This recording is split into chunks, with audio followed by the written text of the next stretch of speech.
5 seconds. Start. You may be interested in the following theory concerning the periodic appearance of depression in almost all branches of trade. Experience shows that the most probable cause of this common trouble is that prices have suddenly fallen after a period of speculation during which prices have been unusually high.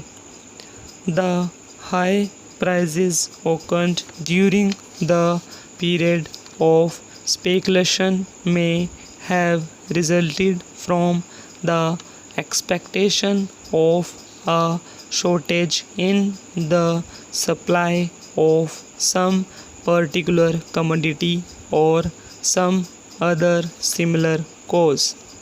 Eager buying helps to produce the expected rise in prices, and the first buyers seems to have the ability to make huge profits.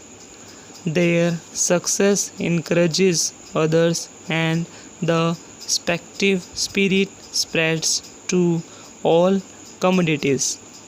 Borrowers use all their credit, bankers are willing to lend, and a general spirit of recklessness prevails.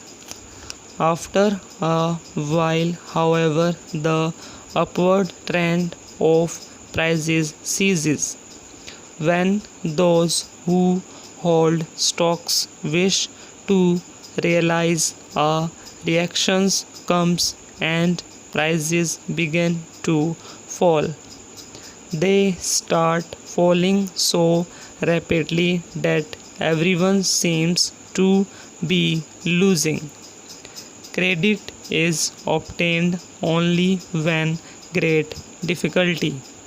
No one will part with ready money or postpone his claim to it.